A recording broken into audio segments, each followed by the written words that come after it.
cestujúci. Zaklíname všetkým cestujúcim v Hurvínkovi. Dobre sa vám cestuje? Áno, úžasne. Všetci sú nadšení, usmievaví, práve preto, že dnes prišli na rušňu parádu. Nože, my si Hurvínek, ktorý k nám prišiel z klubu historických koľajových vozidiel pri rušňovom depe Haniska pri Košiciach, predstavíme. O motorových vozňoch historického rádu M131 sme už hovorili, pri predstavení vozňa rovnako hovorili. Tieto motorové vozne Hurvínek patria k najvýraznejším ikonám povojnového obdobia na železniciach v bývalom Československu. Motorové vozne M131 sa vyrábali len krátko. V rokoch 1948 až 1951 v závodoch Tatra Kopšivnice a Tatra Studenta. Napriek tomu vzniklo až 549 kusov, ktoré sa následne rozšírili po celej krajine. Spoľahlivé Hurvínky slúžili na miestnych trátiach vyše 30 rokov. V pravidelnej prevádzke sa objavovali ešte v roku 1984. Tento konkrétny vozeň z inventáru číslo 125 bol vyrobený v roku 1949 a dnes patrí do starostlivosti klubu historických koľajových vozidiel pri rušňovom depe Haniska pri Košiciach. Jeho členovia ho familiárne nazvali Magda. A teraz neviem, či je to Hurvínek alebo Magda, ale v domácnosti je to asi Magda. A takto oficiálna prezývka tohto motorového vozňa je Hurvínek. Železnice Slovenskej republiky nám túto historickú drezinu zapožičali. Táto populárna drezina vznikla pôvodne úpravou cestného automobilu 1202. Má 5 miest a do muzeálnych zbierok je zaradený v roku 2009. Kombinácia automobilovej karosérie a železničného podvozku z nej robí raritu, ktorá vždy púta pozornosť. A v tejto chvíli púta vašu pozornosť, milí návštevníci, milí priatelia, priaznivci železníc. V období vzniku železníc patrili dreziny medzi obľúbené prostriedky služobnej či inšpektnej prepravy po dráhe. Pôvodne boli poháňané ľudskou silou, avšak začiatkom 20. storočia sa týmto na železničné pomery ľahkých vozidlách začali využívať benzínové motory. Dreziny využívali najmä železniční úradníci, traťoví majstri či kontrolóri, napríklad na rozostavaných tratiach. Riešili tak potrebu častých výjazdov do terénu. Výhodou drezín bolo, že sa pomerne ľahko dali zložiť z trate a uvoľnili tak železničnú cestu pre vlaky. Dreziny sa v Československu využívali ešte od 60. rokov minulého storočia. Práve v tomto období začali železničiari pôvodné karosérie meniť na kapoty zo Škodoviek 1202.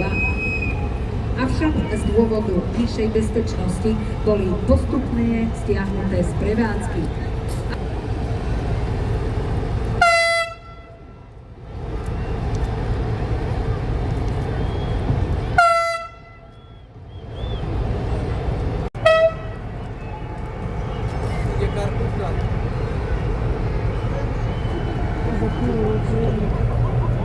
Takže vlastne dokončíme informácie o motorovom vozni MVTV.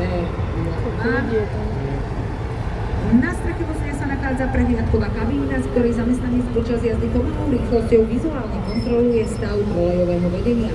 Takto možno včas odhaliť prípadné poškodenia alebo chyby, ktoré by mohli neskôr viesť k pretrhnutiu vedenia. Ak si všimnete, milí priatelia, krásna, červená, dokonca známa na boku. A v našom depe má dokonca karkulka brata, ktorý sa volá Tiger, mi bolo oznámené práve v tejto chvíli. Tak si predstavme motorový rušen 712 440 karkulka železničnej spoločnosti Slovensko.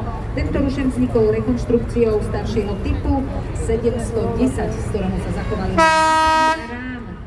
nie je primárne určený na vedenie vlakov, ale na depách a staniciach. Pri posune rušen často mení smer jazdy, raz dopredu, o chvíľu dozadu, preto má len jednu kabínu.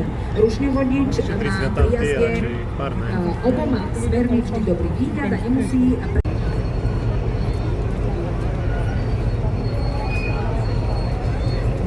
Karkulku by sme predstavili a teraz na točňu prichádza motorový rušeň T466 0254, tzv. Pilštik. Z klubu železničných historických vozidiel Poprad. Motorový rušeň radu T466 0 s inventárnym číslom 254 známy pod prezývkami Pilštik alebo Fujara patrí medzi významné exponáty historickej železničnej techniky na Slovensku. Vyrobený v roku 1979 v turčianskych strojárniach v Martine. Rušne tejto rady boli konštruované ako stroje stredného výkonu s ľahšou stavbou určené pre trate s nižšou únosnosťou do 16 tón na nápravu. Vďaka možnosti dvojčlenného riadenia sa uplatnili aj pri uvoľnených vlakoch, no ich hlavné využitie bolo na miestnych tratiach, pri posunovacích prácach v staniciach a príležitostne aj v čele výklikov. Prezývka Pilštik pochádza z mena popolorkového motora francúzskej konštrukcie Pilstik, ktorý sa licenčne vyrábal v martinskej motorárni. O údržbu a prevádzku tohto stroja sa stará klub železničných historických vozidiel v Poprade. Rušeň má výkon 927 kW, elektrický prenos výkonu a maximálnu rýchlosť 90 km za hodinu. Jeho hmotnosť dosahuje 64 tón. Hoci boli tieto rušne v minulosti často považované za poruchové a nehospodárne, popradskému klubu sa darí udržiavať tento exponát v plnej prevádzky schopnom stave. Čo teraz bude? Divadlo, môžeme za vlakom do Magnezičky. To pôjde tá gorila. 13-20.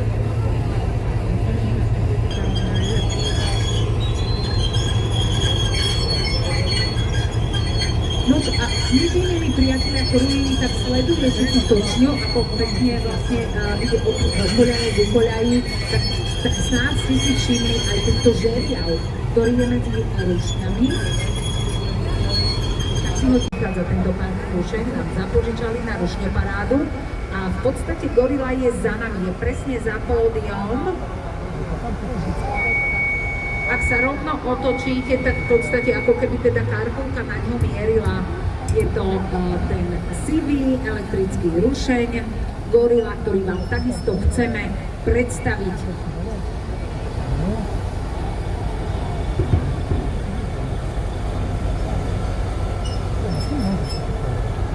My sa ku gorile vrátime, ale vzhľadom k tomu, že už máme na točni parný rušeň CP600 Košickej detskej historickej železnice, tak vám ho bližšie predstavíme. Parná lokomotíva CP600 z roku 1956 pôvodne slúžila v závodoch ťažkého strojárstva v Dubnici nad Váhom. Do Košic dorazila v novembri 2018. Tento skvost našej železničnej histórie sa tu totiž usilujú zreštaurovať dobrovoľníci z Košickej detskej historickej železnice. Lokomotíva je jedným z posledných kusov vyrobených v Československu na priemyselné účely. Ide o dvojčitý tendrový parný rušeň na prehriatú paru s usporiadaním náprav C. Patrí do 100-kusovej série rušňov, ktoré medzi rokmi 1953 až 1956 vyrábala lokomotívka ČKD Sokolovo v Prahe. Určené boli pre stredný posun na vlačkách väčších priemyselných podnikov. Na Košickej detskej historickej železnici v Čermeni nebude nikdy prehrávať, keďže trať je na rozdiel od lokomotívy úzkorozchodná. No za priazných okolností a vďaka veľkému elánu dobrovoľníkov by niekedy v budúcnosti mohla ťahať nostalgické vlaky po východnom Slovensku. Exponát patrí železničnému múzeu Slovenskej republiky a dobrovoľníci z detskej železnice ho dostali do dlhodobej správy. Parný rušeň CP600 v tomto momente na točni za pomoci karkulky. A vy máte možnosť si ho odfotiť. Ponúkli sme vám informácie o tomto veteránovi, môžem povedať. A ja sa vrátim teda ku Gorile, myslím tým Rušeň, samozrejme elektrický ES 499 001, Albatros klubu Bratislava, ktorý je za pódium, to znamená. A už sa nám aj pozdravil a v tejto chvíli už pomalinky, ale isto sa púšťa na točňu. Parný Rušeň 477-13 je nazývaný Papagáj. Výrobný závody ČKD vydal v Československu po druhej svetovej vojne. Jeho výnimočnosť spočíva upraveného v tom, že ide o jediný zachovaný kus z prvej výrobnej série. Jedinou zaujímavosťou je, že patrí do skupiny parných rušňov, ktoré majú až 3 parné stroje. Takýchto trojčitých tendroviek bolo v dvoch sériách vyrobených spolu 60 kusov, čiže naozaj je to pán veterán. Aj sivovlasy by som povedala, ak by sme to tak symbolicky preniesli do toho človečenského sveta. Tento tendrový rušeň na prekliatú paru bol pôvodne určený pre rýchlu prínesku aj diaľkovú dopravu a v rokoch parnej prevádzky previezol milióny cestujúcich. Stroj mal až neuveriteľné rýchly rozjazd, čo bolo výhodné pre vlaky, ktoré často zastavovali. Vyrobený bol v roku 1951 a v bežnej prevádzke slúžil až do jesene 1977. Po skončení prevádzky bol preradený do skanzenu železničných vozidiel v Českej Třebovej, odkiaľ ho v roku 1983 získalo Bratislavské železničné múzeum. V súčasnosti sa on stará klub železničných historických vozidiel v Poprade. Jeho členovia Rušeň komplexne zrekonštruovali v roku 2008 a odvtedy bol často využívaný v rámci nostalgických jazd na Slovensku aj v zahraničí. Aktuálne sa nám teraz točí na točni. Ďalšiu jeho veľkú a náročnú opravu, bez ktorej by sa už na trh nemohol vrátiť, zrealizovali v rokoch 2018 až 2021. Zaužívané meno Papagáj dostal pre výrazné modré sfarbenie, ktoré kontrastuje s červenými kolesami a pripomína tak farby atraktívnych papagájov z juhoamerických džunglí.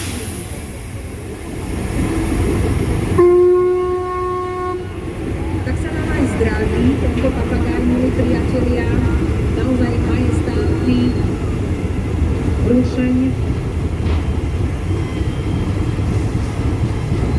A možno by stálo zaujímavé sa robiť, že koľko kilogramov uhlí spotrebuje takýto Rušeň. To nevieme. To by nám povedali historici, nie že nevieme, môžeme len odhadom, pretože predsa v modernej dobe už máme aj iné palivá, ale takto bola kedy dávno. Stáli, milí priatelia, cestujúci na staniciach a čakali, pokiaľ dorazí takýto parný Rušeň a za ním celý vagóny nasútili a cestovali. A vtedy ešte vôbec netušili, aké moderné stroje budeme mať dnes, rušné vlaky a podobne. A vôbec netušili, že 22 rokov za sebou tu bude prebiehať úžasné podujatie Rušňoparáda.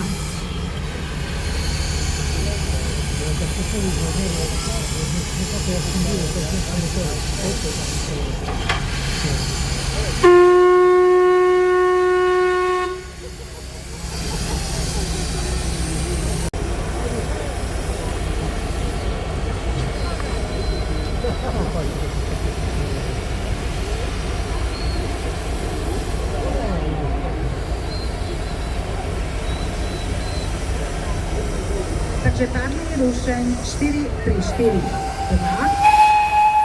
338, takzvaný štvorkolák nám už prichádza na točňu aj opätovne, alebo teda opätovne historický kúsok z klubu historických koľajových vozidiel pri Rušňovom depe Haniska pri Košiciach. Parné rušne radu 4342, prezývané štvorkolák, vznikli ako modernizovaná verzia pôvodnej rakúskej rýchlikovej rady 170 a patrí medzi najväčšie a najvýkonnejšie lokomotívy svojej doby. Tento konkrétny stroj radu 4342 s inventárnym číslom 338 bol vyrobený v prvom štvrťroku 1917 v pražskom závode prvej českomoravskej továrne na stroje a dodaný rakúskym štátnym dráhám. Pôvodne niesol označenie 170 560. Po vzniku Československa sa stal súčasťou vozidlového parku ČSD a v roku 1946 prešiel prestavbou na dvojčitnú lokomotívu, čím získal konečné označenie pod akým ho poznáme dnes. Počas svojej služby pôsobil vo viacerých depách ako Nymburk, Hradec Králové, Havlíčkův Brod, kde do roku 1968 tvoril základ nákladnej dopravy. Neskôr bol presunutý do Králov nad Vltavou, kde jazdil v rôznych turnusoch, zabezpečoval posun a regionálne nákladné vlaky. V októbri 1977 bol definitívne postavený prevádzky a v decembri 1979 zrušený. Záchranu mu zabezpečilo múzeum v Žiline od roku 1983. Neskôr bol prevedený pod správu železničného múzea ŽSR v Bratislave. V roku 2003 bol rušeň odovzdaný klubu historických koľajových vozidiel príručne UTP Aniska pri Košiciach, kde sa začal jeho náročný reštaurátorský proces. Ten trval 20 rokov a vyžiadal si tisíce hodín dobrovoľníckej práce. Výsledkom je, že rušeň 434-2338 sa v apríli 2024 opäť vlastnou silou pohol po koľajniciach. Dnes ide o jediný pojazdný parný rušeň normálneho rozchodu na východnom Slovensku. Najbližší ďalší sa nachádza v Poprade. Je jedinečný aj technicky. Z pôvodných zachovaných štvorkolákov je jediný s plochou dyšňou typu Gills, sústavou na obvod spalín, ktorá nám prichádza motorový rušeň P6791-312 z podvihorlackého železničného spolku Humenné. Diesel elektrický rušeň T6791 s inventárnym číslom 312, známy pod prezývkou Sergej, je reprezentantom jedného z najvýraznejších radov strojov, ktoré kedy jazdili po slovenských tratiach. Vyrobený bol v roku 1971 v závode Luganský teplovodozostrelný závod na Ukrajine.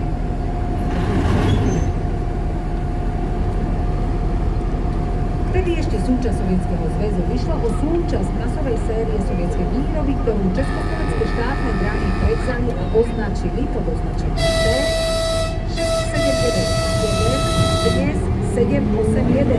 Čiže na to, že rušeň bol určený predovšetkým pre ťažkú nákladnú dopravu v náročnom teréne. V 70. rokoch minulého storočia spoľahlivo slúžil na trati zvolen Rúdky a na Horeňovi, kde si vďaka svojmu mohutnému a bujnému zvuku vyslúžil prezývku Bubny Tajky. To počujeme aj v tejto chvíli. Srdcom rušňa je unikátny dvojtaktný 12-valcový motor typu 14D40 so systémom elektrického prenosu výkonu. Jeho výkon dosahuje 1470 kW, to je 2000 koní, čo pri hmotnosti 116 tón umožňuje 1027. Takže 2 roky ešte. Keď si to dobre počítáme, milí priatelia, máte možnosť,